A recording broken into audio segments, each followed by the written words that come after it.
saya akan mengupas buku berjudul Diabetes Siapa Takut. Mungkin ini video mengupas buku yang kedua.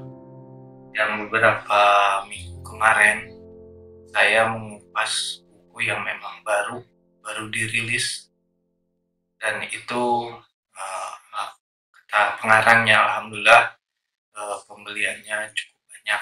Jadi bisa dilihat buku Tapakur Buah dan Sayur dan Buah itu bisa dilihat di video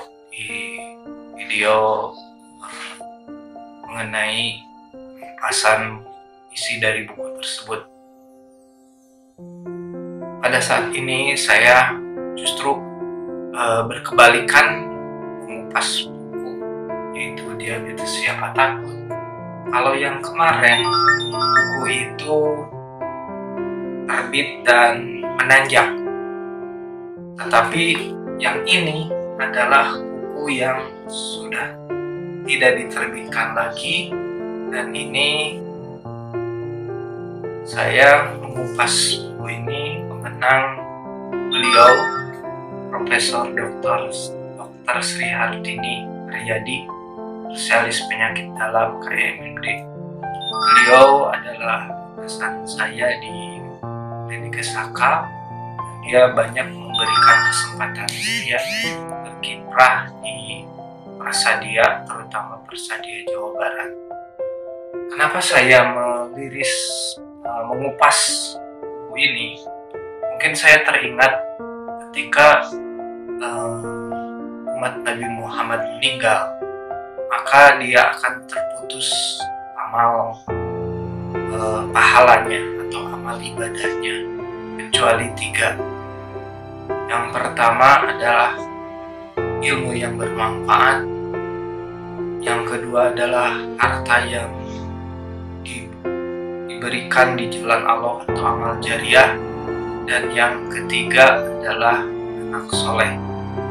Jadi saya teringat yang pertama itu adalah ilmu yang bermanfaat. Terus terang, saya selain beliau adalah atasan saya di Klinik Saka, yang keduanya dia memberikan banyak saya kesempatan berkiprah di Prasadia, yang tadinya saya, mohon maaf, bukan artinya merendah, saya bukan apa-apa, tetapi dengan diberi kesempatan oleh beliau berkiprah dalam suatu organisasi, ya alhamdulillah, bukan artinya saya ingin diakui, bukan, tapi saya bisa memberikan sumbangsi tenaga saya untuk bersedia, terutama untuk diabetesi dalam penata laksanaan dietnya. Nah, ini kembali lagi saya sangat bertolak belakang dengan buku yang kemarin.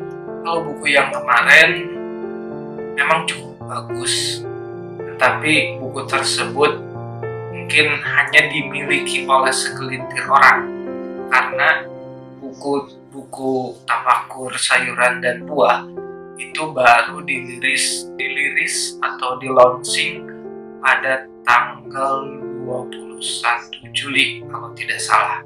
Berbeda dengan buku ini sudah lama di-launching. Saya pun lupa karena buku ini di-launching masih beliau praktek di Jalan Punawaraman. Jadi buku ini beliau susun dan isinya cukup bagus. Jadi meskipun beliau seorang praktisi dan akademisi, tapi beliau menyusun buku ini dalam bahasa yang memang dimengerti atau mudah dimengerti oleh semua lapisan masyarakat, mulai dia itu masyarakat umum yang bukan diabetesi, atau yang keduanya diabetesi, atau profesi kesehatan lain seperti dokter. Nah, jadi buku ini dibagi menjadi 11 bab, 11 capture, dimana bab pertamanya yaitu diabetes penyakit kencing manis.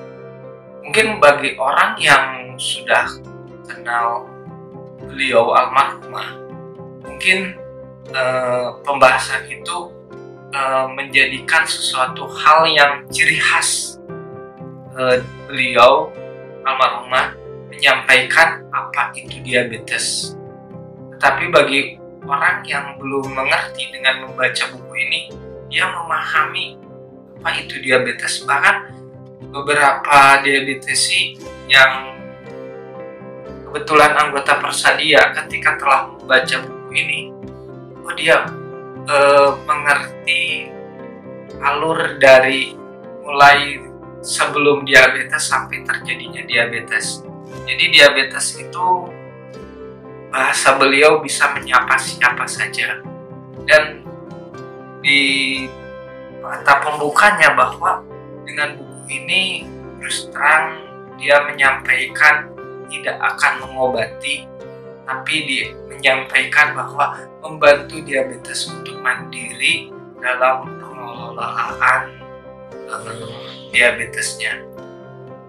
Nah, capture yang pertama atau bab yang pertama, diabetes mellitus, penyakit kencing manis. Jadi itu hakikat diabetesnya, diabetes menyapa siapa saja. Jadi orang yang baik, yang gemuk, kurus, itu bisa saja terkena diabetes. Bahkan beliau di dalam buku ini ada sekelumit atau sedikit mengupas bagaimana tipsnya menghindari diabetes tidak secara cepat. Nah, sedangkan yang capture yang kedua atau bab yang kedua adalah gula darah, insulin, dan gemukan. Jadi di situ terjadi kronologis menceritakan seorang bisa secara persentase seorang yang gemuk bisa terkena diabetes itu dan mengakibatkan gula darahnya tinggi pada buku ini. Dan itu digambarkan secara gamblang dengan bahasa yang sederhana. Jadi orang masyarakat umum, terus terang kalau saya melihat buku ini banyak dimiliki oleh diabetesi, yang keduanya oleh praktisi kesehatan, baik itu dokter penyakit dalam, bahkan ahli gizi sendiri. Dalam hal ini saya pribadi seorang ahli gizi, banyak belajar mengenai buku ini. Meskipun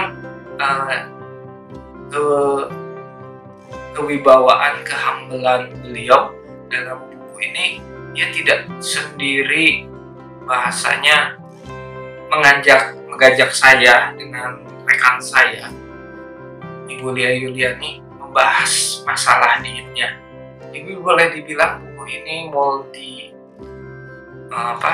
multi profesi, karena di beberapa bagian buku ini dia membahas masalah agamanya, terutama bagaimana seorang diabetes pada bulan Ramadan menggandeng saya dan rekan saya dalam hal dietnya, dan beberapa bahasanya seperti bagaimana menggunakan sepatu bagi diabetes itu.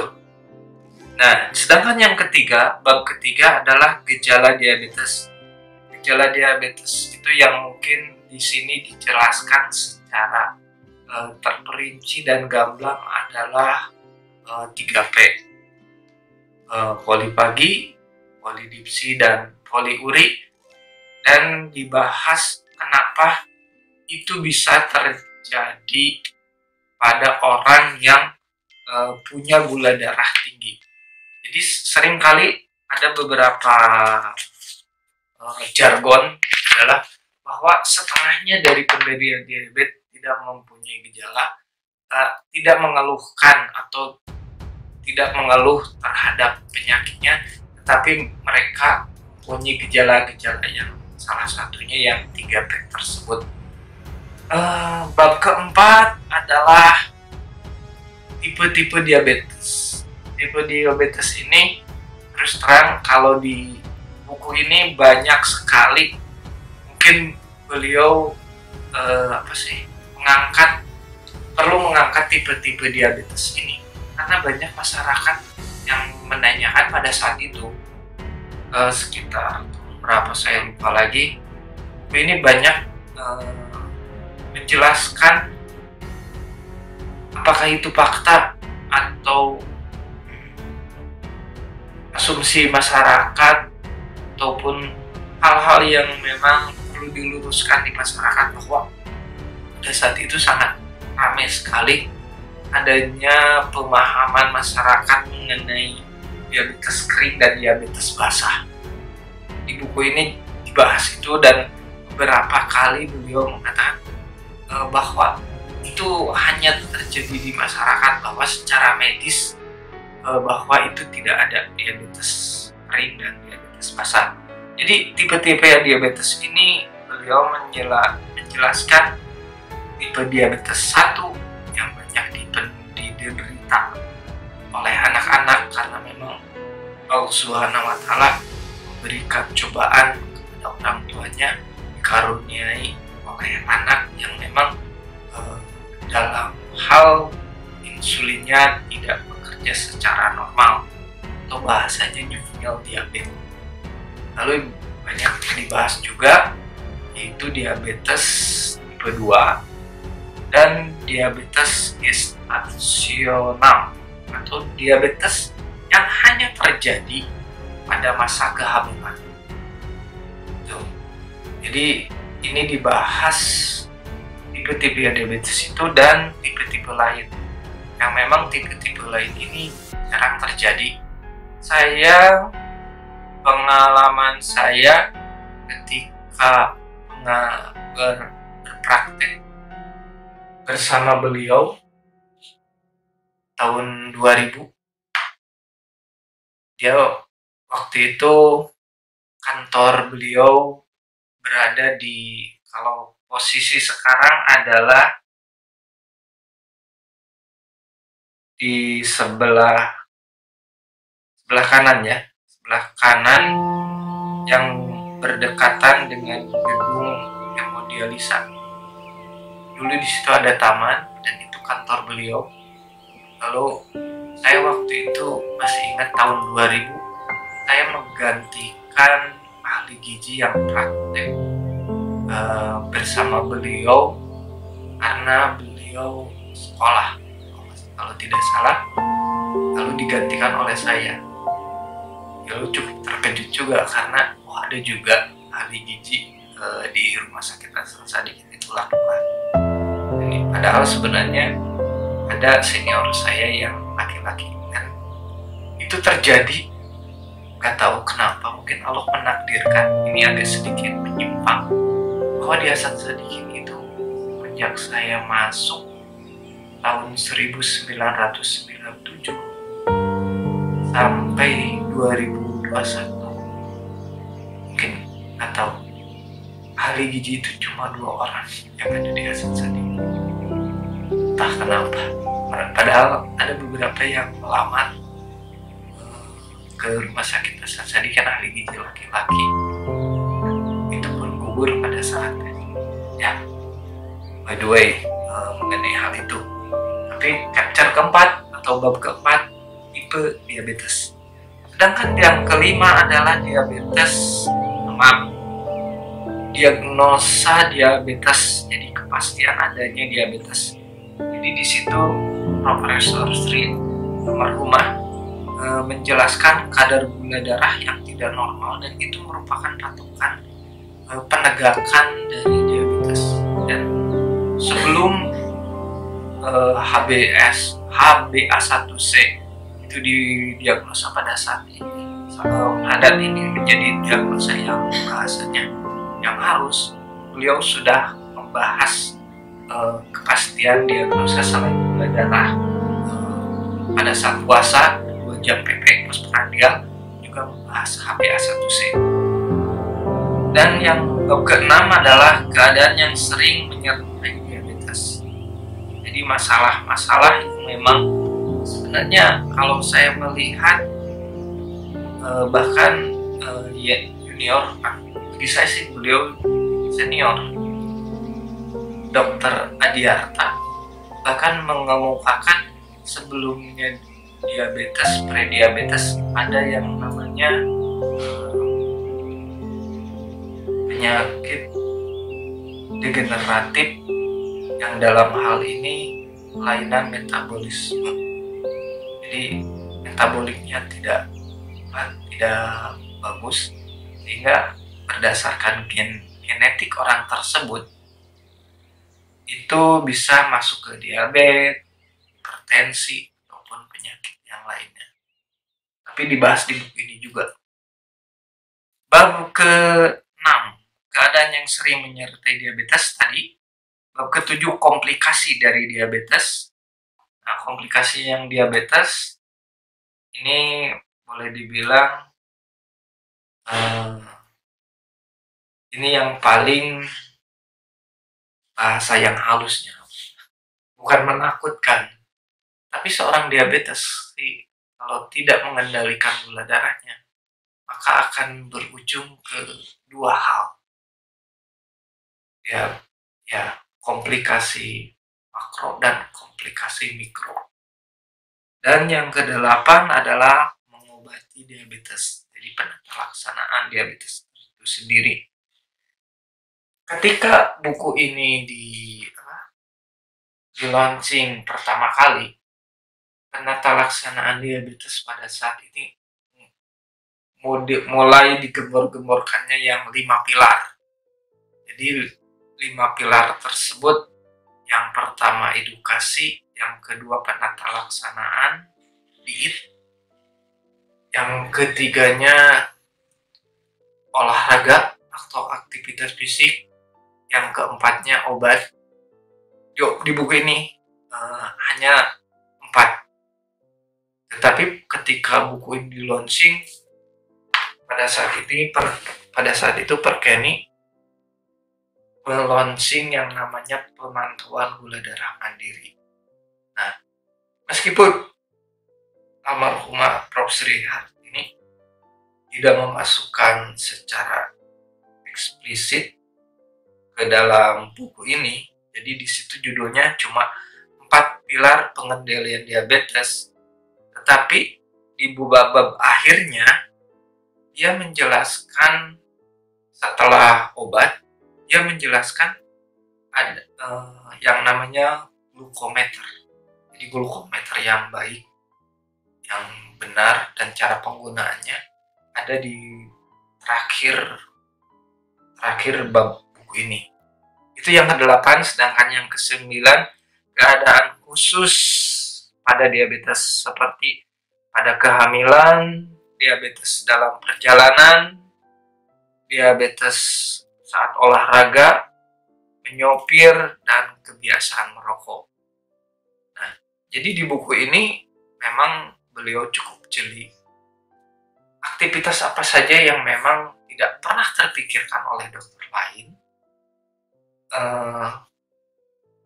ketika seorang diabetes sedang melakukan aktivitasnya. Jadi seperti pada saat kehamilan, pada saat perjalanan itu obat harus disertakan kalau kita adalah resepnya, lalu menyimpan insulin itu harus seperti apa? Karena insulin kalau di buku ini tidak boleh kalau bahasanya disimpan di koper, karena ketika koper itu mengalami penerbangan dan berada di atas, dia biasanya suhunya itu minus, sehingga merusak insulin tersebut. Jadi di buku ini dijelaskan.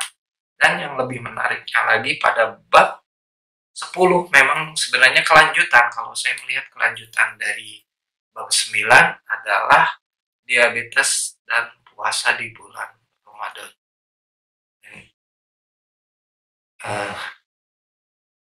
Beliau sering sekali pada saat bulan Ramadan eh, selalu semangat untuk melakukan seminar,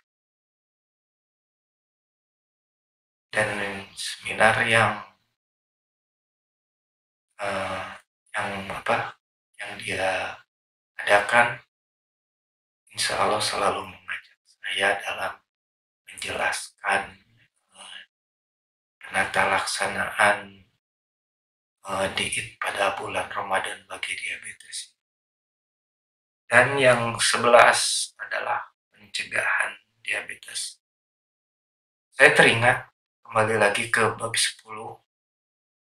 Selalu pada seminar beliau, ini yang sering dilupakan. Mohon maaf sekali, bukan artinya dokter yang lain tidak membahas masalah ini, tapi beliau sangat jeli sekali mengenai cara minum obat H-1 sebelum bulan Ramadan dan H+1 setelah bulan Ramadan. Bahkan beliau selalu mengingatkan ke saya, Des, tolong ingatkan saya, H-1 sebelum Ramadan, H+1 setelah Ramadan, ketika saya mendampingi beliau pada saat seminar. Jadi memang itu sesuatu hal yang bagi saya itu sesuatu hal yang penting, tapi ini jarang dibahas oleh dokter-dokter yang lain. H-1, H+1 setelah bulan Ramadan, karena bisa terjadi kalau itu tidak disampaikan, diabetes tersebut pada H-1 bisa minum obat 2 kali pada hari yang sama. Jadi paginya dia minum, karena obat diabetes kan kebanyakan pagi, karena karena dianjurkan oleh dokter pada saat bulan Ramadan itu obatnya ditarik ke maghrib, maka dia maghribnya itu minum dulu ketika menjelang beliau diabetesi menjelang sholat tarawih. Itu bisa terjadi dia minum 2 kali, atau pada hari tersebut dia tidak minum sama sekali. Jadi paginya dia minum, malamnya dia tidak minum, lalu besok sahurnya dia tidak minum, karena memang itu dianjurkan maghrib, jadi dialihkan ke maghrib tersebut. Itu sedangkan yang 11-nya adalah pencegahan diabetes. Pencegahan diabetes lebih kepada cara pengaturan makan, olahraga, dan lifestyle atau pola hidup. Dan kepustakaan yang memang cukup bagus di buku ini membahas mengenai dietnya, dan diet apa saja yang sering terjadi menyertai diet diabetes, seperti diet rendah lemak atau diet kolesterol, diet rendah garam, atau diet rendah purin dan asam urat. Lampirannya yang keduanya adalah cara penyuntikan. Ini cara penyuntikan itu kan di buku ini dijelaskan. Kalau orang enaknya misalnya menyuntik insulin di sini terus, dia harus berkeliling. Lalu pemantauan gula darah mandiri itu yang memang pada saat buku ini di-launching pada saat itu sangat digembar-gemborkan, yang penata laksanaan, yang pengendalian gula darah mandiri di sini sudah dibahas. Mungkin itu saja mengenai buku ini, dan kembali lagi saya menyayangkan sekali buku ini tidak diproduksi kembali, karena waktu itu kalau tidak salah si penerbit tidak memperpanjang bahasanya pencetakan buku ini. Ketika beliau sama penerbit tidak memperpanjang, beliau kemudian membuat buku diabetes yang warnanya biru. Mungkin nanti kita bahas mengenai buku yang kedua tersebut. Buku yang pertama adalah Diabetes Siapa Takut. Kalau yang kedua saya lupa lagi judulnya. Mungkin kebetulan saya punya juga. Dan apabila rekan-rekan diabetesi ataupun praktisi kedokteran yang memiliki buku ini, mungkin disimpan baik-baik karena buku ini sudah tidak diproduksi lagi. Lalu penyampaian bahasanya cukup lugas, cukup bagus, cukup dimengerti bagi saya pribadi. Yang pada saat itu saya bahasanya masih hijau atau masih belum mengerti apa itu diabetes. Dan ini kenapa buku ini warnanya hijau? Itu salah satunya. Jadi bagi yang pemula, sangat ketika selesai membaca buku ini, mungkin kalau saya bukan artinya mengada-ngada, 3/4 permasalahan diabetes bisa ditemui di buku ini. 1/4-nya banyak konsultasi dengan dokter, banyak berorganisasi di Persadia ataupun yang lain-lain. Kalau buku yang kemarin saya memberi di akhir-akhir ulasan, saya memberikan nilai pada buku tersebut. Buku ini kalau saya memberikan nilai 10 rasanya tidak mungkin. Saya memberikan nilai 9. Kenapa tidak 10? Karena yang satunya yang saya sesalkan adalah buku ini sudah tidak diterbitkan lagi. Itu saja mengenai ulasan buku mengenai Diabetes Siapa Takut, panduan lengkap untuk diabetesi keluarga dan profesional medis. Silahkan bagi rekan-rekan yang penasaran memiliki buku ini, silahkan berburu. Karena saya sudah mencari di market online, market ya bahasanya di online, saya tidak mendapatkan buku ini. Kalau misalnya teman-teman punya, silahkan ditulis di link deskripsi kesan-kesan setelah membaca buku ini. Dan kalau misalnya rekan-rekan berburu mengenai buku ini, silahkan rekan-rekan sertakan linknya. Buku itu masih berada di marketplace mana. Karena terus terang ini sangat-sangat membantu bagi diabetesi. Mungkin itu saja mengenai ulasan mengenai buku Diabetesi Siapa Takut. Saya tutup. Wabillahi taufiq wal hidayah. Wassalamualaikum warahmatullahi wabarakatuh.